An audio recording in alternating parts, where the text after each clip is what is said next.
The kingdom of runes season first episode first. तो episode की starting होती है और हमें बताया जाता है कि गॉड ने सबसे पहले इंसानों को बनाया और उसके बाद विचेस को और साथ ही उनके साथ अपनी पावर शेयर करी और उनसे कहा कि उन्हें हमेशा सभी इंसानों की मदद करनी है और ना ही उन्हें कोई मुश्किल में डालना है और ना ही उन्हें मारना है। जिसके बाद जो सिंपल ह्यूमंस थे वो विचेस को मारना स्टार्ट कर देते हैं और जिसके बाद हमें एक एम्पायर के बारे में बताया जाता है जहाँ से ये प्रथा स्टार्ट हुई विचेस को मारने की। जिसके बाद सीन प्रेजेंट टाइम पे शिफ्ट होता है। उसके बाद हमें एक लड़का दिखाया जाता है उस एम्पायर से मिलोदोर और उस लड़के का नाम एडोनिस होता है। वो एक विच का स्टूडेंट होता है और साथ ही हमें उसकी टीचर भी दिखाई जाती है जिसका नाम क्लोई होता है और वो एक अच्छी मैजिशियन है और ये दोनों ही इंसानों से अपनी जान बचाते हुए इधर उधर भाग रहे हैं। यहाँ पर जो क्लोई रहती है वो अपने मैप में अपनी लोकेशन को ढूंढने की कोशिश कर रही होती है और जो एडोनिस रहता है वो मोबाइल में अपनी लोकेशन को ढूंढकर क्लोई को बताने लगता है। पर वहाँ पर क्लोई उसे डांटती है उस बात के लिए किस तरह लोग उसकी लोकेशन को ट्रेस कर सकते हैं। पर वहाँ पर एडोनिस कहता है कि उसने मोबाइल में सेटिंग कर रखी है, उन्हें कोई खतरा नहीं है और वो अपना मोबाइल यूज कर सकते हैं। क्लोई उसकी वहाँ पर एक भी बात नहीं सुनती। जिसके बाद वहाँ पर हमें क्लोई और एडोनिस के कन्वर्सेशन देखने को मिलती है। जिसके बाद वहाँ पर कुछ लोग आ जाते हैं उन्हें पकड़ने के लिए। जिसके बाद जो एडोनिस रहता है वो अपना मैजिक का यूज कर उन्हें मारने वाला होता है पर क्लोई वहाँ पर अपने मैजिक का यूज कर उन्हें जमा देती है। जिसके बाद हम उस रेड एम्पायर के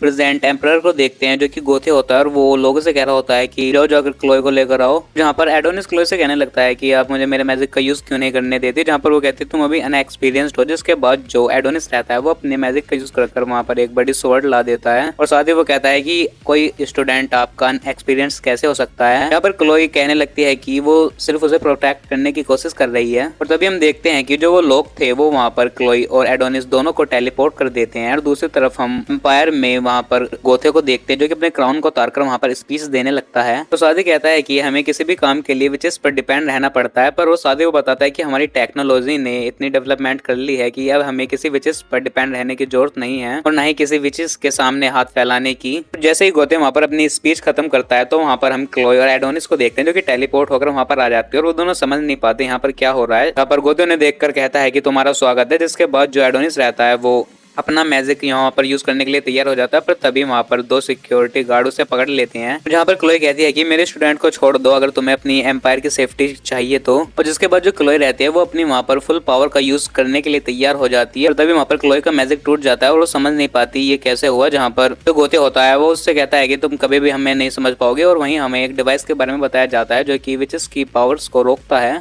जिसके बाद गोते क्लोई की वहाँ पर इंसल्ट करने लगता है जिसे देखकर जो एडोनिस रहता है वो कहने लगता है कि वो यहाँ पर किसी भी आदमी को छोड़ेगा नहीं। जिसके बाद जो क्लोई रहती है वो एडोनिस की जान बचाने के लिए कहने लगती है कि वो तुम्हारी तरह इंसान ही है और तुमने उसका किडनैप करा था तो उसे छोड़ दो। एडोनिस को पता था कि क्लोई ऐसा सिर्फ उसकी जान बचाने के लिए कह रही है। जिसके बाद जो गोते रहता है वो वहाँ पर क्लोई को शूट कर देता है। जिसके बाद वहाँ के बाकी गार्ड्स भी क्लोई को शूट करने लगते हैं और क्लोई को अपने सामने मरता देखकर एडोनिस के दिमाग में क्लोई के साथ जितने भी फ्लैशबैक्स थे वो याद आने लगते हैं। जिसके बाद जो गोते रहता है वो वहाँ पर क्लोई के सिर को उठाकर कहता है कि हमने इस दुनिया की सबसे पावरफुल विच को भी मार दिया। इसे देखकर एडोनिस के मन में सभी इंसानों के प्रति गुस्सा और ज्यादा बढ़ जाता है। इसके बाद सीन हमें 10 साल बाद को दिखाया जाता है जहाँ पर हमें सभी विचेस को दिखाया जाता है जिन्हें प्रिजन में कैद कर रखा था। वहाँ पर हम दो विचेस को देखते हैं जो कि खाने के लिए लड़ रही होती है पर तभी वहाँ पर हम एक और विच को देखते हैं जिसका नाम डरोका होता है। वो अपना ब्रेड दूसरे को दे देती है ताकि वो वहाँ पर लड़ाई ना करें। जिसके बाद उसकी फ्रेंड आती है और उससे कहती है कि तुम तो भूखी ही रह जाओगी। जिसके बाद वहाँ पर हम दोनों की कन्वर्सेशन देखते हैं। जिसके बाद वहाँ पर कुछ गार्ड आते हैं और वो डरोका की दोस्त को ले जाने के लिए आए थे पर जो डरोका रहती है वो उसके साथ अपनी नंबर प्लेट एक्सचेंज कर उनके साथ चली जाती है। जहाँ पर वो